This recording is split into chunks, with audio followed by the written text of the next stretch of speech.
On se retrouve aujourd'hui dans une nouvelle vidéo de ma mini-série sur le trouble borderline. Si tu connais pas encore cette playlist, je t'invite à regarder le lien qui sera dans la description, qui en fait regroupe toutes les vidéos que j'ai faites sur ce sujet. Donc on n'a pas abordé tous les symptômes. J'ai fait une vidéo par symptôme pour l'instant et je compte tous les aborder. Et aujourd'hui, on va parler du coup du sentiment d'abandon. Avant d'entrer dans le vif du sujet, je tenais à préciser que si je nomme les choses comme ça, c'est-à-dire je parle du trouble borderline, personnalité limite, etc., c'est pas parce que je pense que ces étiquettes psychiatriques ont une légitimité à proprement parler à décrire des humanités complexes. Je suis personnellement très critique et sceptique face à ce genre de diagnostic. C'est vraiment parce que je pense que c'est utile pour la communication, c'est parce que j'aimerais que des personnes qui ont été diagnostiquées avec ce trouble puissent avoir accès à ce contenu. Et donc voilà, ici on va pas forcément tergiverser sur la sociologie, de la psychiatrie, de la médecine, de la domination, tout ça. Genre oui, j'ai conscience de tous ces trucs. Je sais que borderline c'est juste le descendant de l'hystérie et que à la base c'est juste une merde misogyne, etc. On se sait, vraiment, vous inquiétez pas.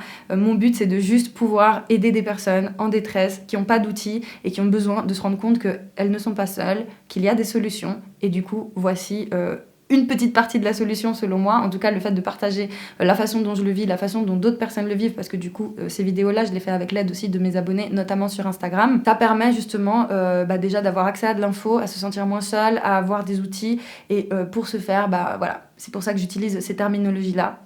Mais si tu viens d'arriver sur ma chaîne, que tu viens d'être diagnostiqué, etc., sache que c'est très bien d'accepter que, d'accord, ton comportement porte un nom et que ce nom décrit une réalité partagée par d'autres personnes, mais sache que aujourd'hui, en tout cas d'un point de vue à nouveau critique, on considère grosso modo qu'une grande partie des troubles mentaux sont en fait des réactions à des événements traumatisants, notamment vécus dans l'enfance et dans l'adolescence. Donc oui, peut-être que tu penses que t'es malade et que t'es dysfonctionnel et que tu dois te réparer, mais sache que probablement juste ta pathologie est en fait une réaction normale face à des événements extrêmes. J'aimerais qu'on se mette d'accord sur deux choses avant de parler tout de suite d'abandon directement. La première, c'est que y a pas besoin d'attendre d'avoir un diagnostic officiel de je ne sais quoi ou d'être légitime à parler, non, pour venir s'exprimer. En tout cas, dans mes vidéos, en fait, on s'en fout. Les diagnostics, c'est pas forcément un truc qui est accessible à tout le monde, c'est pas forcément quelque chose de toujours juste, c'est pas quelque chose à prendre premier degré tout de suite en mode hyper sérieux, non. Genre, vraiment. Venez, on délégitimise beaucoup là cette grande catégorie qu'est le diagnostic en mode oulala, si j'ai pas ce diagnostic, alors qu'est-ce que ça veut dire? Bien sûr que les diagnostics c'est utile pour avoir accès à des soins adaptés, à des médicaments s'il en faut, etc. On est bien d'accord.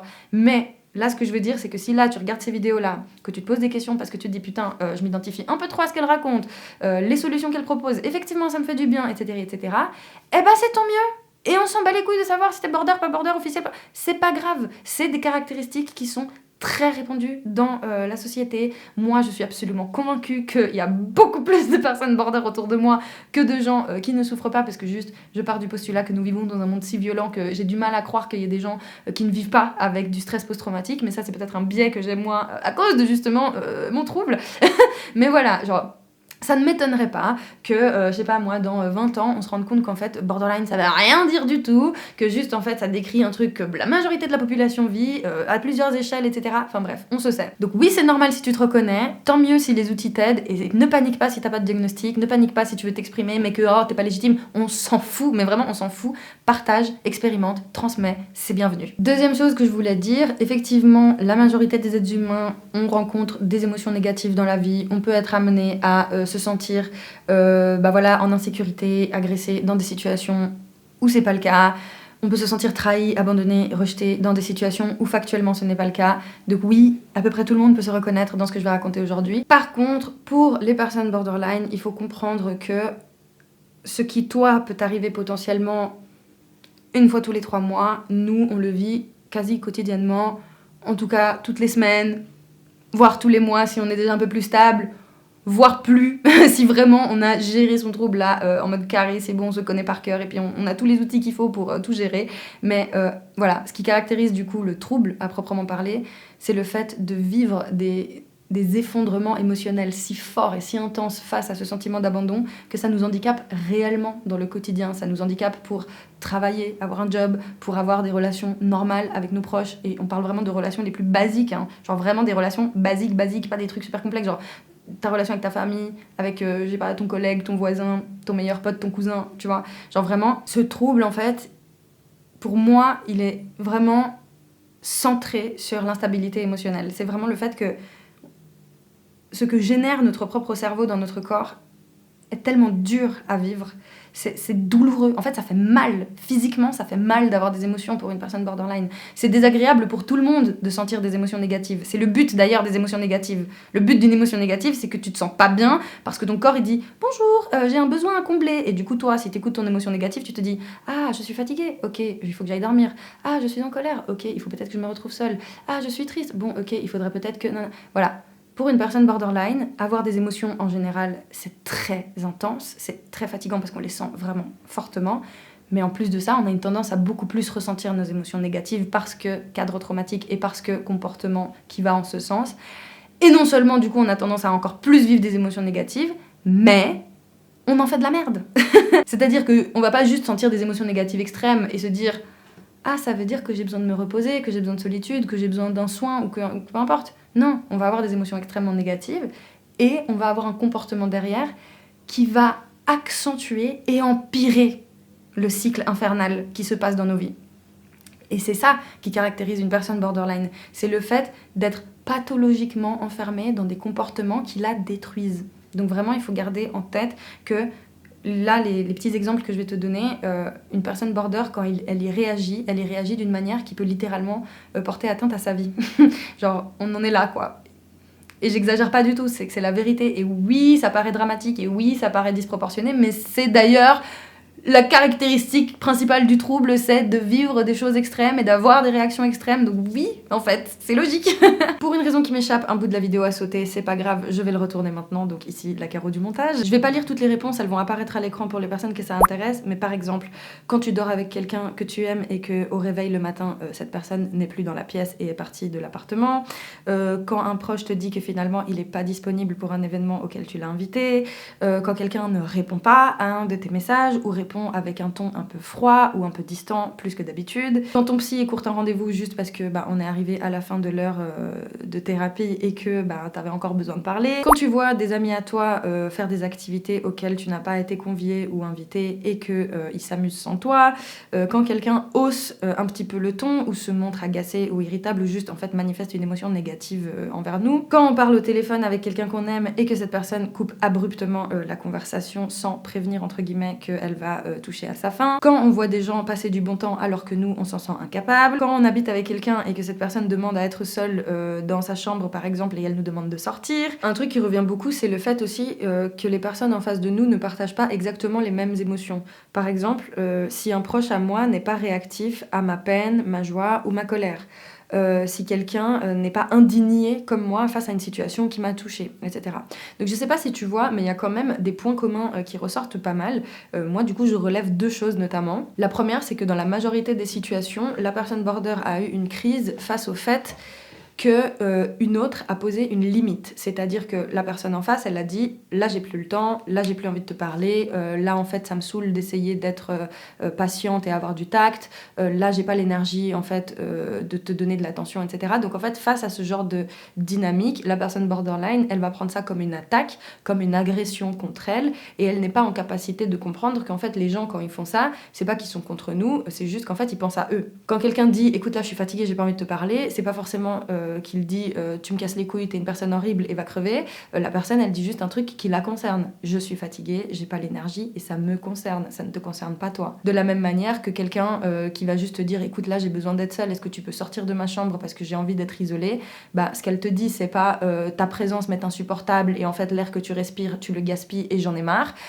Ce qu'elle te dit c'est tout simplement j'ai besoin de solitude moi en tant qu'individu, entre moi et moi-même là tout de suite et ça n'a rien à voir avec toi. Et face au fait que les autres posent des limites, nous, plutôt que d'y voir un apprentissage supplémentaire que l'on pourrait développer, c'est-à-dire « Ah, cette personne arrive à s'écouter elle-même, tiens, je vais lui demander comment elle fait, comme ça moi aussi je peux essayer de le faire. » Non, non, non, la personne borderline, elle va se dire quoi ? « Ah, cette personne a une limite, c'est pas normal, ça veut dire qu'elle ne m'aime pas. » Pourquoi ? Tout simplement parce que dans notre apprentissage des attachements, du lien à l'autre en tant que personne borderline, nous, on est tout de suite dans un rapport fusionnel avec les autres, dans un rapport de sacrifice, dans un rapport de dévotion, on a envie de tout donner à la personne et que la personne, elle nous donne tout. Et c'est pour ça que ça crée des relations très très très intenses. Soit on les adore, soit on les déteste. Rappelons-nous bien que dans le mot borderline, c'est l'idée de la frontière. On n'a pas de notion de nos propres frontières identitaires.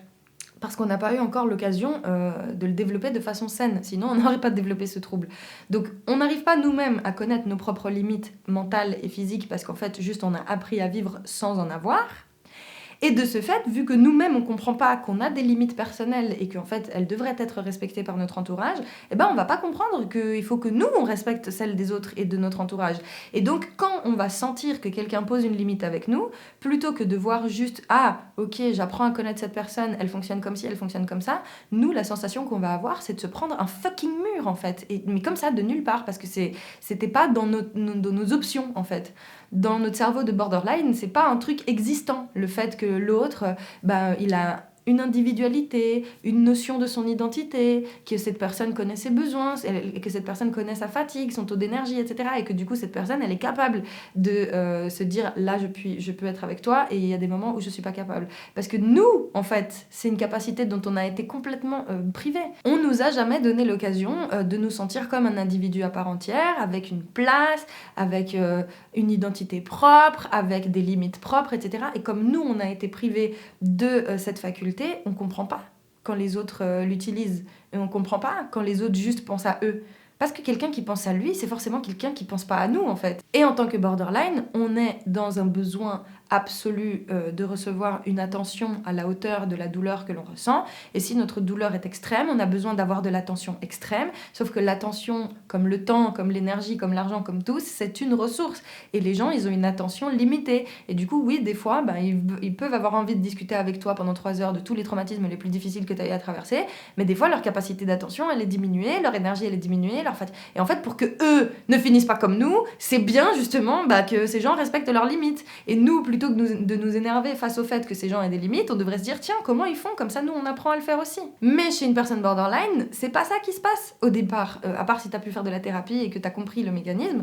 Nous, ce qu'on vit, c'est que on est tellement poreux, on est tellement absorbé par le vécu des autres et on a tellement l'impression que les autres sont absorbés par le nôtre qu'en fait, pour nous, il faut que ça fonctionne comme des caisses de résonance, en fait. Si l'autre n'est pas identique à nous en termes de ce que ça fait chez lui, les émotions, comment cette personne gère son énergie, etc., on a l'impression qu'on n'est pas connecté. Notre façon de nous sentir connecté à autrui, c'est de voir des mécanismes similaires. C'est « moi, je fonctionne comme ça, toi, tu fonctionnes pareil, n'est-ce pas ? Comme ça, on est les mêmes. » Et il y a vraiment ce truc de genre « je suis pareil que autrui, je fusionne avec autrui tout de suite. » Et dès que autrui met un stop à cette fusion, qui n'est pas malsain, j'insiste, c'est des stops qui sont importants parce que nous sommes tous des individualités, en plus d'être dans des groupes, c'est des trucs qui cohabitent, et quand quelqu'un met ce stop, plutôt que de nous rappeler que c'est vrai que les individus existent en tant qu'individus aussi, non.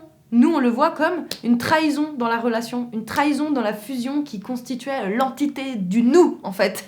Alors, je tiens à te le dire, si tu es border et que tu te reconnais dans ces traits-là, si quelqu'un te dit, écoute, là, j'ai plus l'énergie, je vais raccrocher parce que je suis fatiguée, plutôt que d'y voir un affront par rapport à la relation et un genre de rupture annonciatrice, il faut juste le voir tel que ça, c'est-à-dire la personne, si elle te dit juste qu'elle est fatiguée, il faut la croire, elle est juste fatiguée et elle va pas te quitter et elle va pas t'abandonner et elle te déteste pas et elle est pas secrètement en train de te supporter alors que derrière elle parle mal de toi à tous ses amis parce que XY.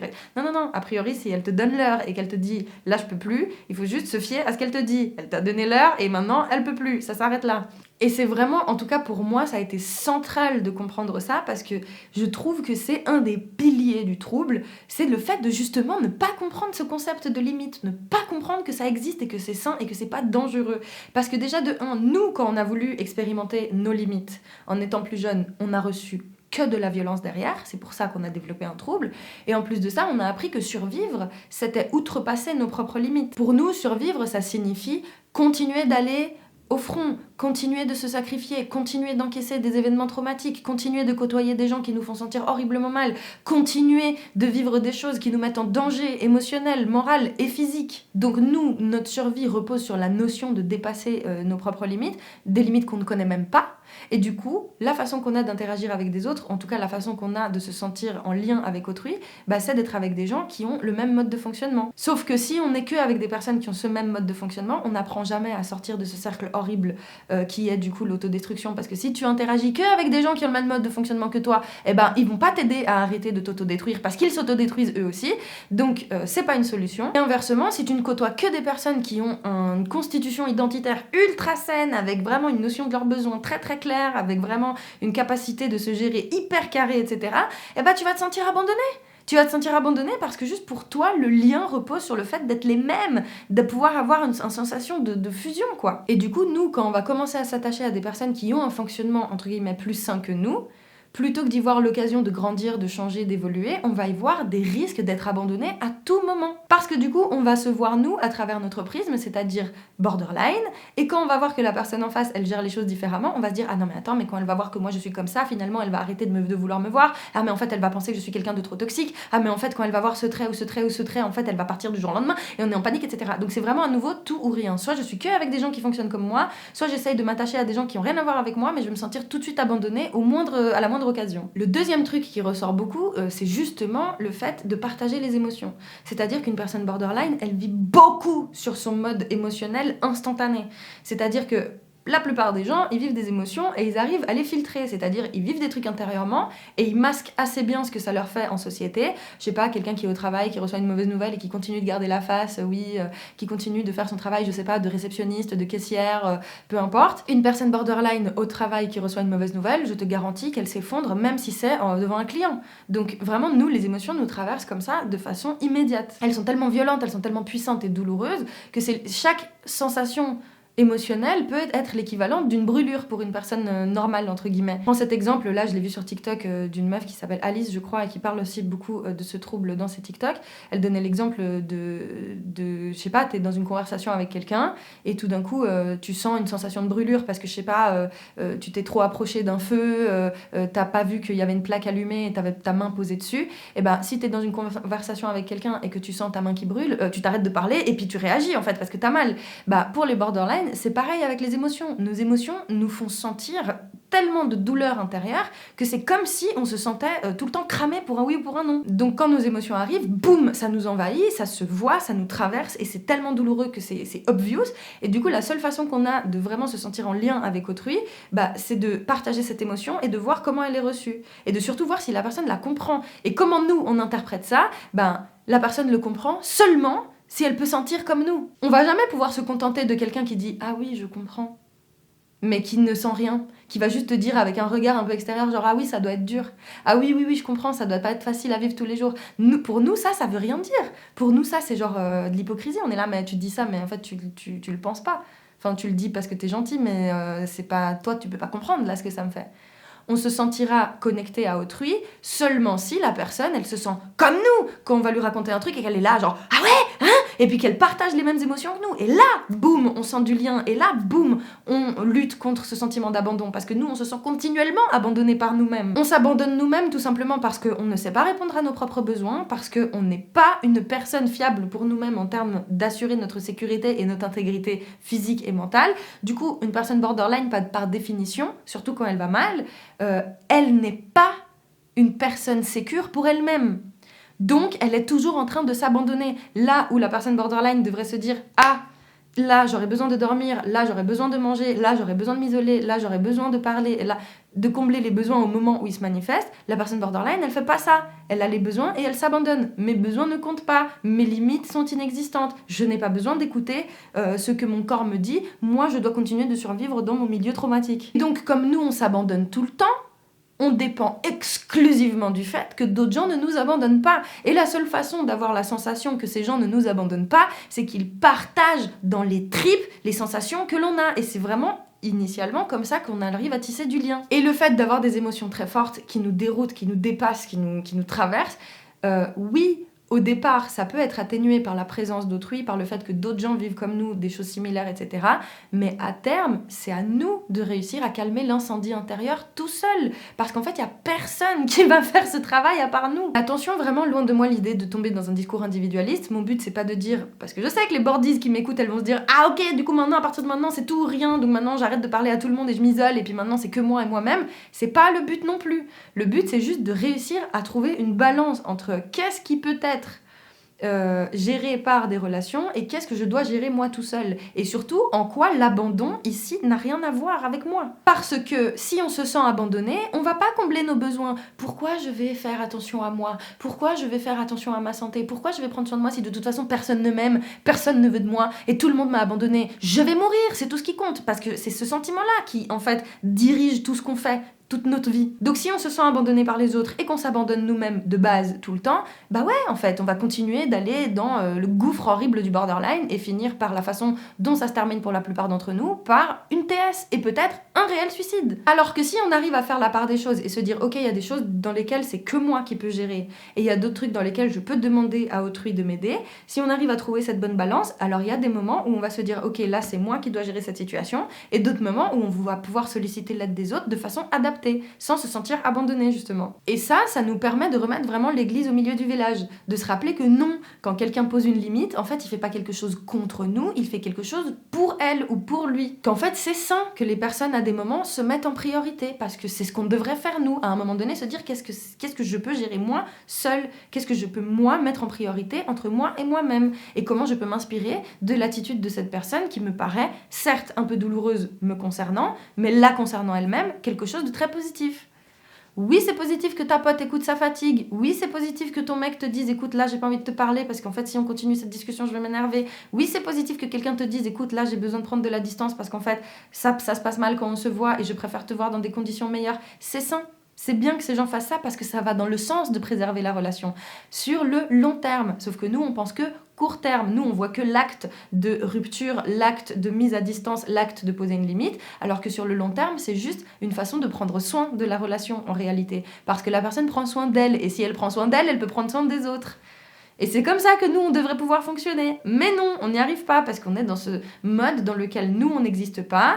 De toute façon, il n'y a que les liens qui comptent et la dévotion, le sacrifice, etc. Et boum, la fusion. Je pense que ce qui est difficile à comprendre pour une personne borderline, c'est que des fois, les gens pensent vraiment juste à leur gueule, en fait.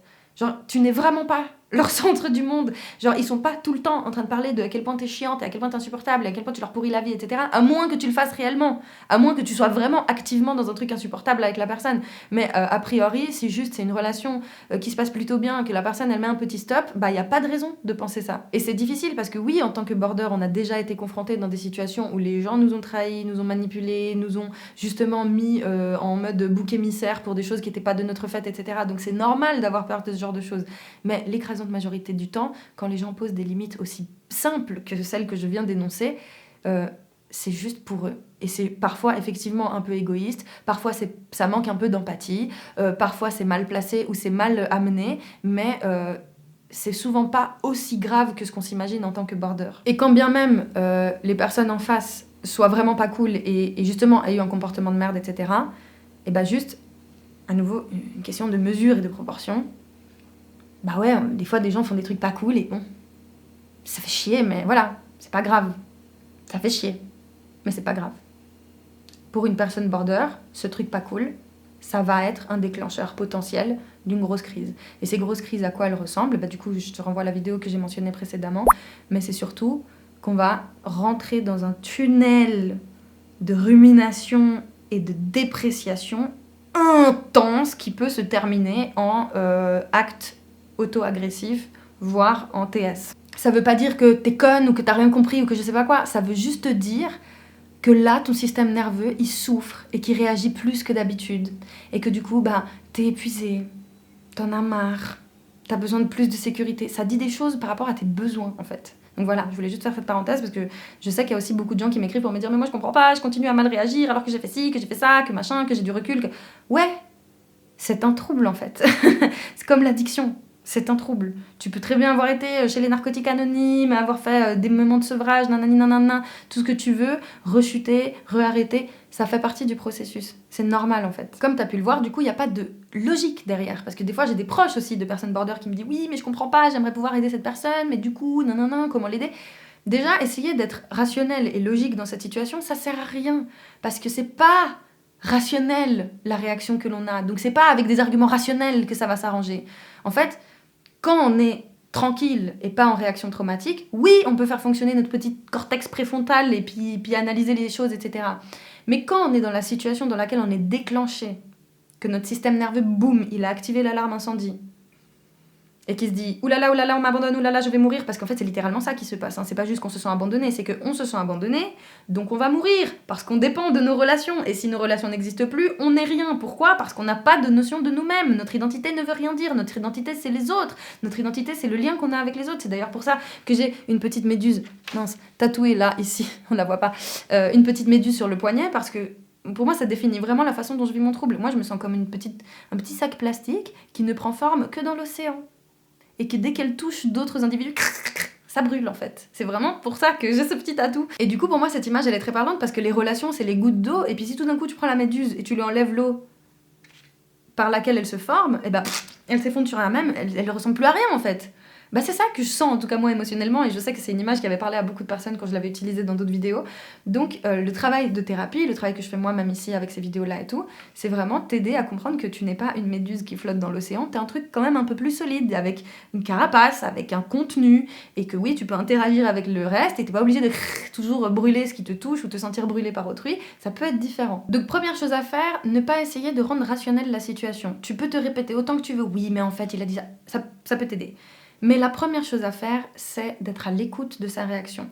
Ok, t'es en PTSD, tu paniques, on arrête tout et on va se concentrer exclusivement sur tes sensations. J'insiste sur ça parce que moi, je vois les séquelles du genre de thérapie que j'ai fait au départ, quand j'étais jeune adulte et que j'ai commencé à faire ça. Moi, j'étais beaucoup dans des bails psychanalytiques, c'est pas moi qui l'ai voulu, c'est juste que là où j'étais, c'est ça qu'on m'a proposé.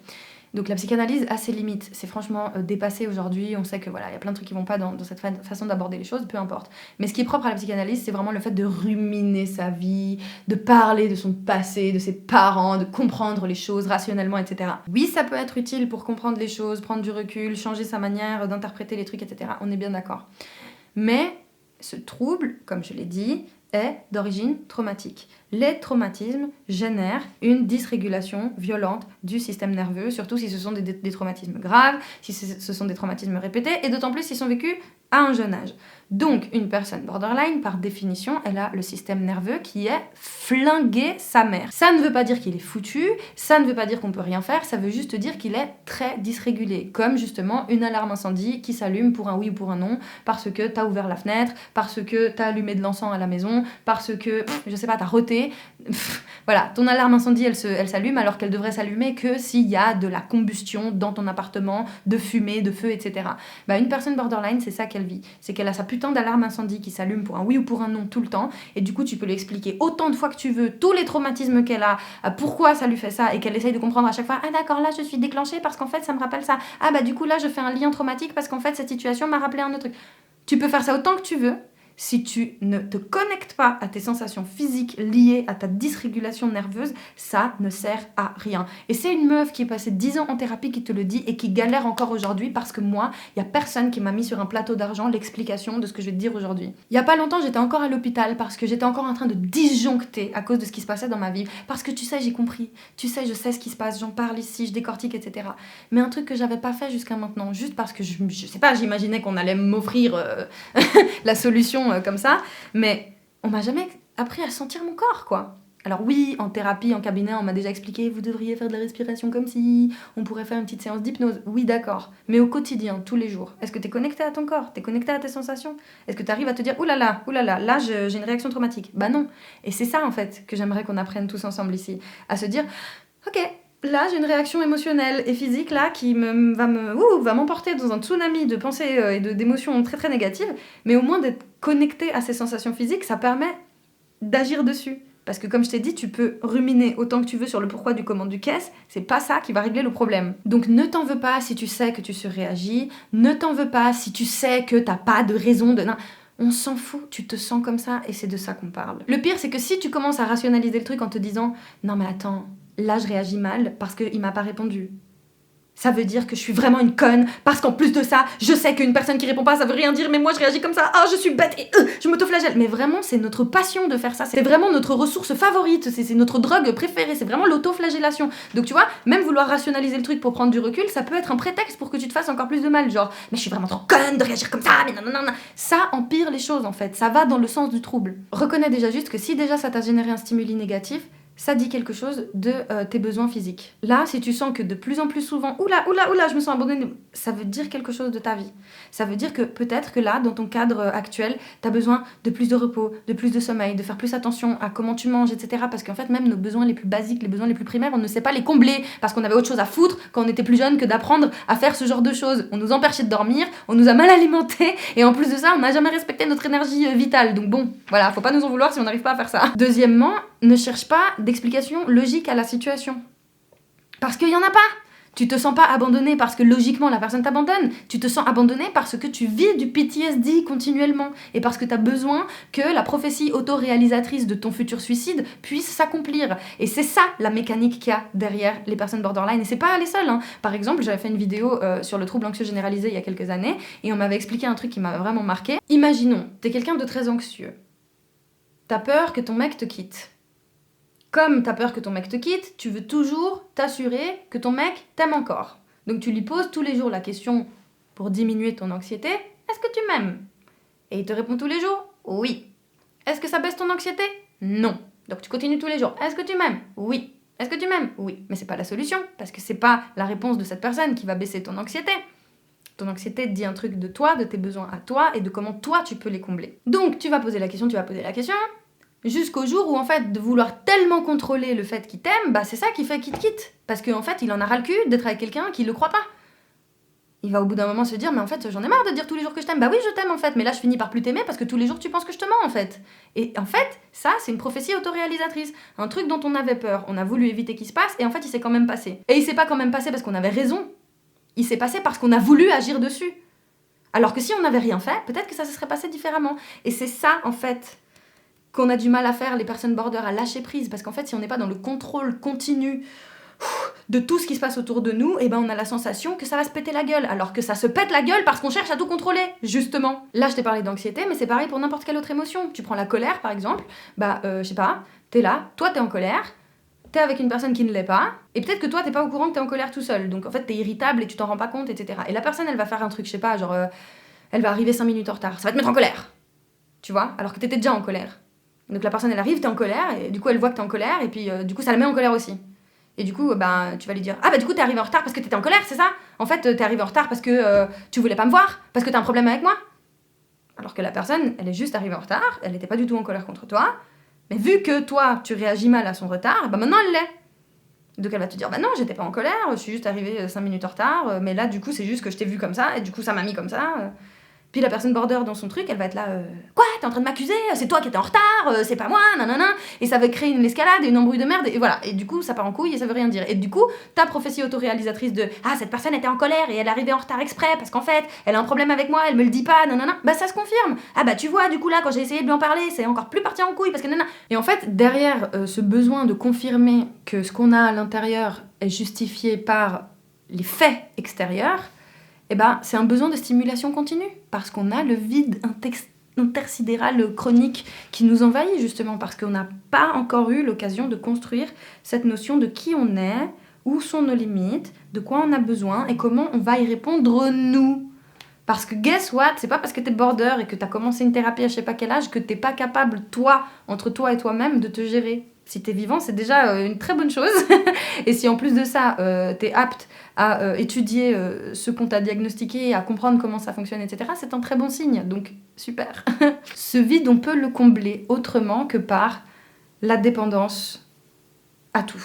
Parce qu'en fait, on est dépendant à tout. Les borders, on est dépendant de l'amour, on est dépendant des substances, on est dépendant des gens, on est dépendant de l'attention que le monde veut bien nous donner, parce que dès qu'on justement on n'est pas vu, dès qu'on n'est pas perçu tel que l'on est, bah on a l'impression qu'on n'existe pas, quoi. Donc ce besoin de stimulation continue, pour combler le vide constant, il peut être réglé. On peut chercher à se stimuler soi-même en fait. Alors comment exactement, je ne sais pas, je partage ça justement dans plusieurs de mes vidéos au fil des années et ma quête continue. Et il faut bien comprendre un truc, c'est que les personnes border qui sont encore beaucoup dans ces mécanismes-là, elles continuent de survivre. Faut pas voir derrière ce comportement quelque chose de malveillant, de toxique ou quoi. Alors bien sûr c'est relou, bien sûr ça crée des relations de merde, etc. Et ça peut être très toxique, on est bien d'accord. Mais ce que je veux dire c'est que si on se focalise que sur ce que vit la personne quand elle va pas bien, elle est juste en train de survivre. Pourquoi ? Parce que sa notion de qui elle est repose sur ce qu'elle a vécu. Si elle est devenue border, on n'a pas reconnu ce qui s'est passé dans sa vie. Parce que souvent, il n'y a pas juste les traumas, il y a le fait qu'on nous a gaslight, qu'on nous a menti, qu'on n'a jamais reconnu qu'on nous avait fait du mal, etc. Parce que tu peux vivre un traumatisme ou plusieurs graves, et si t'as un cadre autour de toi, et des gens soutenants, compatissants, bienveillants, qui te croient, qui te font du bien, etc., t'as des chances de pas développer des troubles comme ça. Si t'as développé ce trouble, c'est probablement parce que non seulement on t'a violenté, mais qu'en plus derrière, on t'a dit que c'était pas vrai, que c'était ta faute, que c'est toi qui l'as cherché, que c'est toi qui es violente, etc. Donc, c'est comme si la seule chose dont on était sûr, c'est qu'on avait souffert et que ça a fait qui on était. Et donc, c'est comme si on avait besoin de confirmer ça encore, cette réalité dans la vie de tous les jours. C'est le seul truc dont on est sûr, c'est le seul truc qui tient la route, c'est le seul truc qu'on sait. Là, je me sens mal, et je me sens mal à cause de toi. Et du coup, je vais te le faire savoir. Et ça crée un cercle vicieux, parce que c'est le seul truc concret de nos vies. Et justement, les personnes qui commencent à sortir de ces mécanismes-là, un des trucs qu'elles apprennent, c'est que, en fait, on cherche à confirmer nous-mêmes, en tant que border, la prophétie autoréalisatrice de « et donc je dois mourir ». En tant que personne borderline sans outils, quelqu'un qui n'a pas du tout eu accès à aucune forme de thérapie, le seul truc dont on est vraiment convaincu, c'est qu'on sait réagir aux crises. On sait justement naviguer en eau trouble, on sait fleurir dans la merde. Donc ça nous est familier. Donc ça veut dire que dans nos relations, quand ça se passe bien, ça nous est pas familier. C'est ça qui nous génère un sentiment d'insécurité, parce que là on se dit « Attends, là la personne elle est gentille, mais en fait peut-être qu'elle ment, peut-être qu'elle me manipule, peut-être qu'elle va m'exploiter, peut-être qu'elle se force, peut-être que si, peut-être que ça, donc paranoïa. Et comme notre identité et notre personnalité reposent sur l'identification à la violence, au trauma, etc., pour nous sentir connectés à l'autre, on va attendre le moment où « Ah voilà, ah là c'est bon, cette personne elle va faire du mal. » Voilà, et c'est comme ça qu'on sait interagir avec autrui. Et c'est comme ça qu'on va pouvoir se montrer vulnérable, et qu'on va pouvoir parler de nous, et qu'on va pouvoir tester la relation. Parce que finalement, c'est de ça qu'il s'agit. Si on reprend l'exemple de la personne qui n'a pas répondu à ton message, tu peux très bien te sentir abandonné et ne rien faire. Mais la plupart du temps, les borders, face à cette situation, ils vont pas juste ne rien faire. Ils vont péter un câble. Ils vont soit embrouiller la personne, soit lui faire peur en lui disant « Bah voilà, vu que tu m'as pas répondu, regarde, je suis sur un toit et maintenant j'ai envie de me défenestrer. » Bon, j'abuse, mais à peine en vrai. Donc, parce que vraiment, je crois que vous vous rendez pas compte de comment ça peut partir de 0 à 100, mais en une seconde. Mais du coup, a priori, face à des situations dans lesquelles ça nous trigger de l'abandon, on va aller dans le conflit, on va rentrer dans la merde, on va être là « Ah bah voilà, bah regarde, tu m'abandonnes, nanana !» Voilà, ça va créer un conflit. Si c'est pas directement avec la personne, c'est nous qui allons faire une crise dans notre coin, et de toute façon ça va créer un immense problème, parce que quand la personne elle va savoir qu'on a vécu une crise dans notre coin, bah ça va la rendre coupable, et elle va se dire « Mais quoi, mais mon Dieu, mais attends, mais c'est juste parce que je t'ai pas répondu, mais pourquoi tu m'as pas dit, mais nanana !» Donc clairement, ça fait de la merde. Mais pour notre cerveau troublé, c'est confortable, parce que ça vient confirmer la croyance originelle de base que tu n'es rien, que t'es juste une petite merde qui devrait là, tout de suite, maintenant, disparaître de la vie. T'es un poids pour tout le monde, tu le vois pas, non ? Tu vois pas comment c'est chiant, là, que t'existes ? Tu vois pas comment l'air que tu respires, tu le gaspilles ? Allez, stop, on arrête là. Et oui, c'est violent et c'est extrême dit comme ça, mais on pense vraiment ça. Et pourquoi on pense ça en tant que personne borderline ? Parce qu'il y a un moment où penser ça, ça nous a permis de survivre. J'insiste sur ça. Avoir des pensées suicidaires à un moment donné n'est pas à la base quelque chose de mauvais. Si à un moment donné dans notre vie, on a commencé à penser au suicide, c'est parce que ça nous donne une sensation de contrôle. C'est parce que notre cerveau, il a besoin de se dire que quelque part, lui, il peut faire quelque chose. Et quand t'es un enfant, quand tu vis dans des climats violents, quand ta famille est violente, t'as pas de marge de manœuvre. Ça n'existe pas, cette sensation où toi, tu peux agir, où toi, t'as une liberté, où toi, t'as une capacité d'action. Donc, avoir des pensées suicidaires, même si c'est complètement contradictoire, je te l'accorde, mais avoir des pensées suicidaires, ça peut être un premier pas pour la personne de se dire « j'ai une capacité d'action. Je vais de toute façon pouvoir faire quelque chose à un moment donné. » Attention, personne ne dit que c'est une solution. Personne. Je dis juste que pour un enfant ou une personne qui vit un événement horrible, se dire ça au moment où ça arrive, ça lui permet de encaisser la chose. C'est vraiment une façon de se dire sur le moment, écoute, là, résiste. Résiste parce que de toute façon, Si c'est pas cette personne qui en finit avec toi, au pire, toi, tu pourras le faire. Mais la survie, ça va passer. Donc j'insiste sur le fait que, évidemment, c'est gravissime qu'un adolescent ou un enfant ait des pensées suicidaires, mais ça veut surtout dire qu'il a tellement peu de capacité d'action que du coup, c'est la seule pensée qui lui permette de survivre à sa vie. Comme par exemple une victime d'un VIOL qui, pendant le VIOL, pourrait tout simplement avoir un arrêt cardiaque, avoir des réactions, je sais pas moi, où en fait ça finit en tabassage et puis qu'elle meurt, etc. Donc elle pourrait très bien avoir 1 milliard de réactions qui font que la situation pourrait se finir en tragédie. Or, qu'est-ce qui se passe dans ce genre de situation ? Le cerveau humain, il va développer des mécanismes de défense immédiate pour pouvoir survivre. Il se dissocie, il fait de la sidération par exemple, la plupart du temps. Or, maintenant, on le sait, le phénomène de sidération, maintenant, il est un peu connu du grand public. Qu'est-ce que c'est la sidération ? Ton cerveau qui se déconnecte du corps pour dire « ne fais rien, attends, subis, et après on regarde ». Pour ta survie.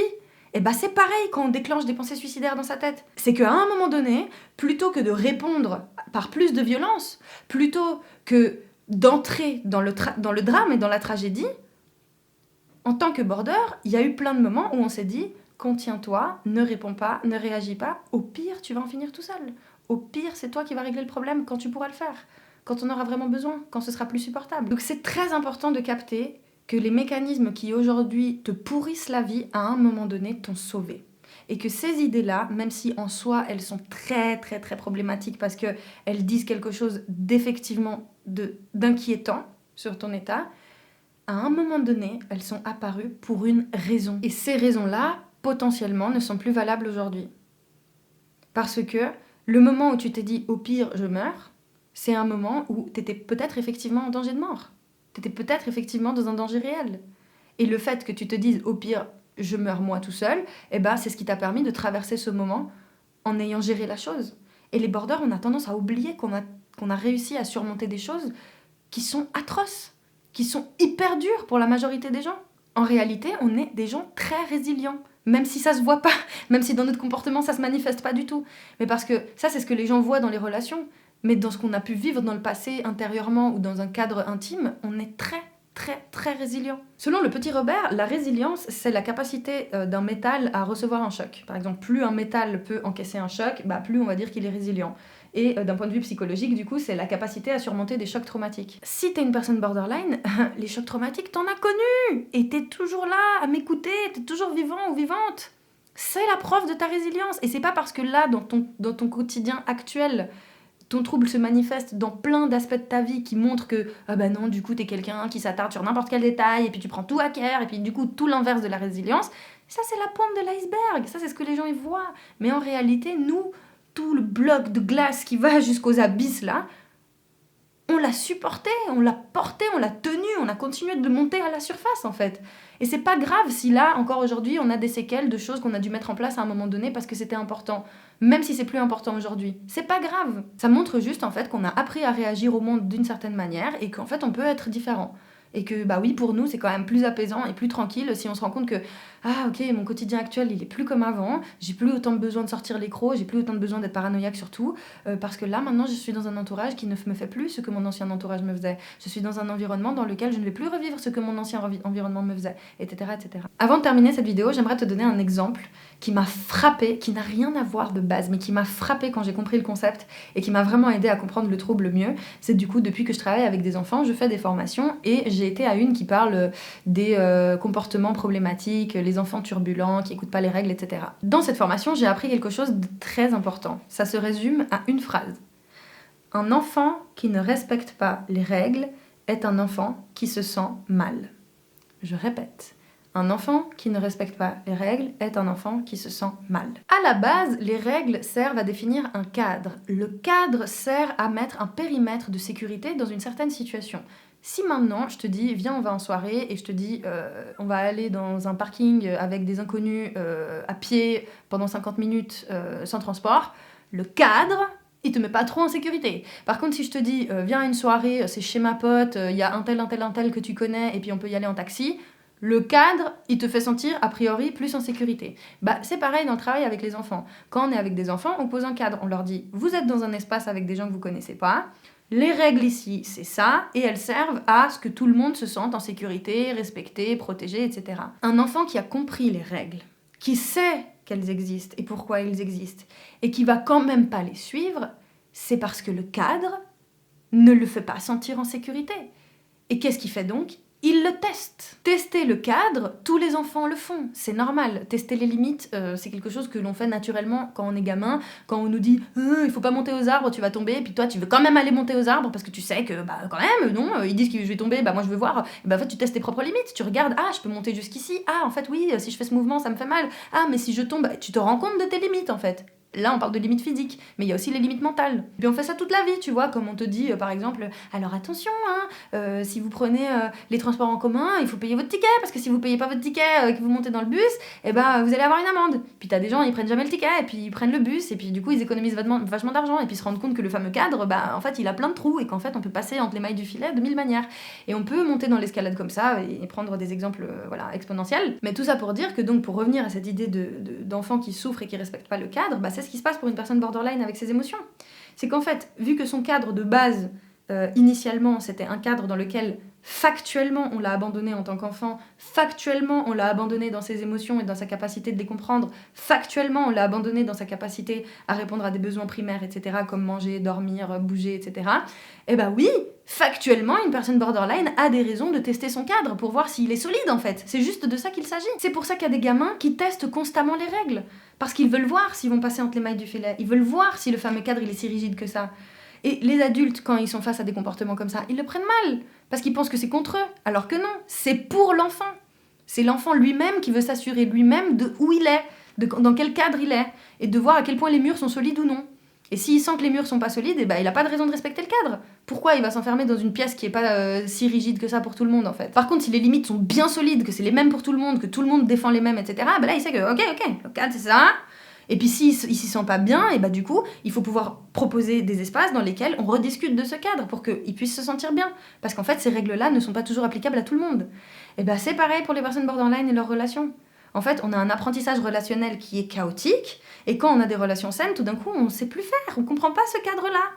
Et on ne sait pas si les personnes font ça parce qu'elles veulent nous manipuler, parce qu'elles vont nous trahir, etc. Et du coup, on teste. Mais non, cette personne, elle ne peut pas être gentille avec moi. Elle veut forcément quelque chose. Elle est forcément intéressée, elle va forcément me la mettre à l'envers. Mais non, il m'a pas fait un cadeau parce qu'il m'aime. Non, il me fait un cadeau parce que, en fait, il a un plan derrière où je vais devoir, moi, lui donner en retour autre chose. Et en fait, on est sur ce mode constamment parce que le cadre dans lequel on a évolué était comme ça. Et on a du mal à comprendre qu'en fait, il y en a d'autres. Et comment on pourrait comprendre qu'il y en a d'autres si déjà nous-mêmes, on n'est pas au courant qu'on peut choisir le cadre entre nous et nous-mêmes ? On pourrait très bien, en tant qu'adulte, se promettre à soi et se dire, pour ma propre intégrité physique, je me jure de... ne plus prendre telle drogue, dormir au moins 6 heures par jour, j'en sais rien, tu vois, mais de faire des promesses à soi-même, de créer un cadre dans lequel on se dit je fais une promesse envers moi-même que je vais mettre un cadre pour m'assurer que ce besoin il est comblé. Mais comme je te l'ai dit tout à l'heure, ce rapport à nous-mêmes il n'existe pas. Parce que nous, c'est les autres, nous, c'est l'environnement, nous, c'est les traumas. La notion que l'on a de nous-mêmes, elle n'est pas encore faite. Et il n'est jamais trop tard pour commencer à la faire. Tu peux littéralement décider, là maintenant, et je dis pas que ça va être facile, je dis pas que ça va se faire, et je dis pas que ça se fera bientôt, je dis juste que tu peux littéralement décider à partir d'aujourd'hui de qui tu veux être. De te dire, ok, jusqu'à maintenant j'ai fonctionné comme ça, quelle personne je voudrais être ? Et même si ça va prendre des plombes, et même si ça va bouger, parce qu'on va pas exactement devenir ça, etc., ça peut déjà nous donner un objectif. Et tu te rappelles, à nouveau j'ai un autre tatouage ici qui dit le chemin et le but, parce qu'en fait l'objectif que tu te fixes, le but c'est pas du tout de l'atteindre, c'est d'avoir une direction dans laquelle aller, comme une boussole qui t'indique à peu près où il faut aller. Et toutes les fois où tu surréagis dans des situations où tu te sens abandonné, que tu sais que t'es pas abandonné, etc., tu dérègles ta boussole, tu continues de lui dire qu'elle a raison de se dérégler. Alors que si tu arrives à réaliser que en fait ta boussole elle est déréglée et que tu peux très bien choisir de la calibrer différemment, non sans difficulté, tous les jours, tu peux te rappeler que, ok, là, je me suis sentie en insécurité. Bon, comment je peux être là pour moi-même, déjà moi-même ? Et je sais que ça arrache la gueule d'entendre ça, et je sais que c'est horrible, vraiment, on veut tout sauf devoir se rassurer tout seul, on veut tout sauf devoir gérer nos émotions négatives tout seul, mais qu'on le veuille ou non, c'est littéralement un des seuls trucs qu'on a à faire pour vraiment réussir à devenir mature sur ce plan-là, parce que finalement, ce qu'on vit émotionnellement, enfin je dis pas immature dans le sens pour dénigrer, je dis juste qu'en fait, littéralement, on vit des émotions comme si on était des putains de nourrissons qui pouvaient que communiquer par les pleurs, en fait. Et vivre des émotions comme ça, aussi fréquentes, aussi intenses, aussi fortes, ça fait que, ouais, c'est comme si on était un enfant qui vivait un tsunami de trucs qui comprenait rien, etc. et qui peut pas répondre à ses besoins tout seul, en fait. Donc non, c'est pas normal de se sentir désemparé parce que quelqu'un a pas répondu à un message ou parce que un tel a préféré passer du temps avec quelqu'un d'autre que nous. C'est très immature finalement comme réaction. Et à nouveau, je dis pas ça pour dénigrer, je le dis parce que moi-même je considère l'être en fait dans ces situations aussi et que j'adore les enfants et que c'est pas un problème d'être immature en soi. Mais juste, ça fait souffrir en fait. Ça nous fait souffrir nous-mêmes, ça fait souffrir les autres. Et du coup, vraiment, faut comprendre en tant que border que ça, ce truc que d'autres personnes ont pu avoir d'une façon saine, dans un cadre familial, etc., bah nous on l'a pas eu. Le fait de développer une relation avec nous saine. Le fait de se dire, des fois j'ai envie de pleurer, et en fait, quand j'ai envie de pleurer, je peux être là pour moi. Et ça peut ne pas se terminer avec une lame dans une salle de bain. Ça peut être moi qui me parle devant un miroir. Ça peut être moi qui écrit dans un journal. Ça peut être moi qui prends le temps d'essayer de me procurer des sensations physiques agréables, de prendre soin de moi en fait, littéralement. Et le but c'est pas de tomber dans l'extrême inverse, de se dire avant je dépendais de tout le monde et maintenant je dépends plus de personne, parce que c'est notre mode de fonctionnement dans l'extrême, n'est-ce pas? Et c'est ça qui nous mène à des situations catastrophiques, parce que autant tu dépends des gens, autant il y a des moments où tu t'isoles tout seul et que tu te dissocies de l'existence, et puis c'est tout aussi dangereux. Le but c'est de vraiment réaliser que il y a certains besoins qui peuvent être comblés par l'environnement. Est-ce que cet environnement, c'est un environnement sain? Est-ce que c'est un environnement qui répond à mes besoins d'une manière qui correspond à mes réels besoins? Et quand est-ce qu'il y a des besoins auxquels je dois répondre moi tout seul en fait? Parce que si tu dors mal, si ton alimentation ça va pas, si tu peux pas bouger ton corps, et je dis pas bouger en mode fais du sport 3 fois par semaine, je dis juste si t'as pas la capacité ne serait-ce que d'évacuer l'énergie que tu emmagasines physiquement, si tu peux pas juste subvenir à tes besoins économiquement les plus basiques, etc., c'est normal en fait de pas être bien. Et là je te parle même pas de discrimination subie. Là, je te parle juste de... Est-ce que déjà les trucs les plus basiques sur Terre, déjà ça, t'arrives à les combler tout seul? En tant que border, comment tu veux que quelqu'un puisse combler un besoin si complexe que ne pas te faire sentir abandonné, alors même que toi, tout seul, t'arrives pas à t'auto-évaluer quand tu dois aller dormir et que tu te dis là je suis fatiguée, faudrait que j'aille dormir. Bah non, en tant que border, tu fais quoi? Absolument tout sauf ça. Et ça commence déjà par là. Essayer de comprendre, genre, dans mes besoins les plus basiques, qui me concernent que moi. Vraiment, où c'est que moi qui peux y répondre, parce qu'il y a personne qui va venir te faire un plat et te mettre de la bouffe dans la bouche, il y a personne qui va te prendre et te mettre dans ton lit à 23h parce qu'il voit que t'es fatigué, il y a personne qui va te dire là on va marcher 1 heure parce que je vois que t'es un peu agité. C'est ce qu'on aimerait, parce que finalement c'est ça qu'on cherche, c'est un genre de parent en fait finalement.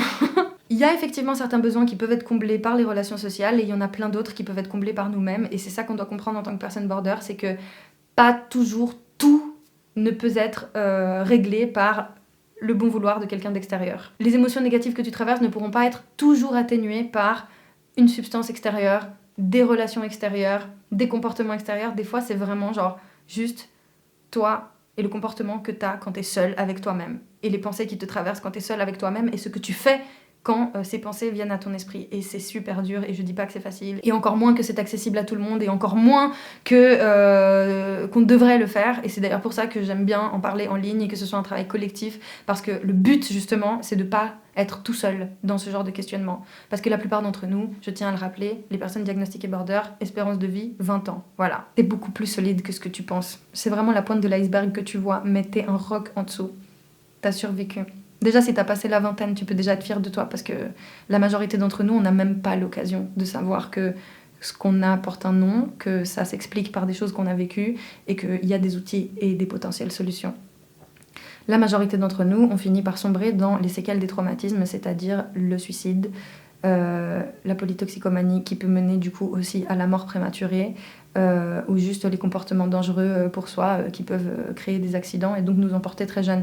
Donc vraiment, tu peux te féliciter et te remercier à toi-même et à toutes les versions de toi passées d'avoir survécu. Maintenant, je t'invite vraiment à te rendre compte de ce qui appartient au mode de fonctionnement d'avant et de comment tu peux progressivement créer un nouveau mode de fonctionnement sans te nier, sans te trahir, sans t'abandonner justement, mais en étant juste lucide sur soi et en continuant d'explorer, d'expérimenter tous les jours cette connexion avec soi-même très factuel, très pragmatique. Je pense que j'ai fait un peu le tour de ce que je voulais dire aujourd'hui. Si de manière générale tu veux soutenir mon travail et que tu veux que je continue de le faire comme je le fais, tu peux me faire un petit don sur la plateforme Tipeee. C'est une façon pour moi de faire ce travail de la façon la plus autonome possible, même si je ne le suis pas entièrement.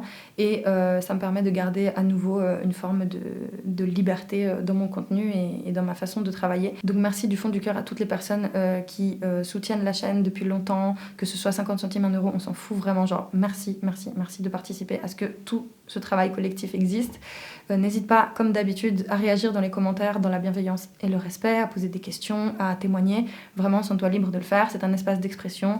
On est là pour ça, on fait ça depuis des années sur cette chaîne et c'est trop cool. J'en avais déjà parlé il y a quelques mois, mais le projet de faire des lives chaque semaine sur Twitch ou sur Discord, mais je pense du coup sur Twitch, tient toujours. Et d'ailleurs, j'aimerais justement faire des lives spéciales pour Boardies, comme je les appelle, parce que voilà, j'aimerais qu'on puisse avoir un espace dans lequel on se retrouve et on discute voilà, de ce genre de thématiques ou d'autres choses, hein, on verra bien. Voilà pour aujourd'hui, merci d'avoir regardé cette vidéo jusqu'à la fin. On se retrouve dans une prochaine, d'ici là, prends grand soin de toi et n'oublie jamais que je t'aime très fort. Bisous.